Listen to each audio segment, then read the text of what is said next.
உலக பிரசித்தி பெற்ற சிதம்பரம் ஸ்ரீ நடராஜர் கோவிலில் நவராத்திரி விழா களை கட்டியுள்ளது. கோயிலில் முக்கிய இடங்களில் வண்ண விளக்குகளால் அலங்கரிக்கப்பட்டு கண்ணை கவரும் வகையில் காட்சியளிக்கிறது. அம்பிகையை வழிபடும் விரதமே நவராத்திரி விரதம். இந்த விரதம் 9 நாட்கள் கடைபிடிக்கப்படுவதால் நவராத்திரி என்று அழைக்கப்படுகிறது.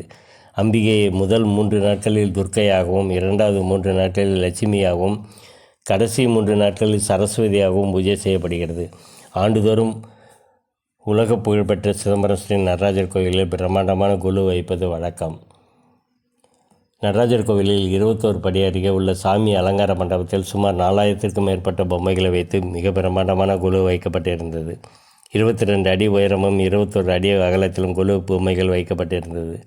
12 ராசிகள், 9 நவகிரகங்கள் இவற்றின் கூட்டுத்தொகை வருகின்ற மாதிரி மொத்தம் 21 படிகளில் மெகா கொலு வைக்கப்பட்டிருந்தது. கொலுவில் நடராஜர் பிரதானமாக உள்ளார்.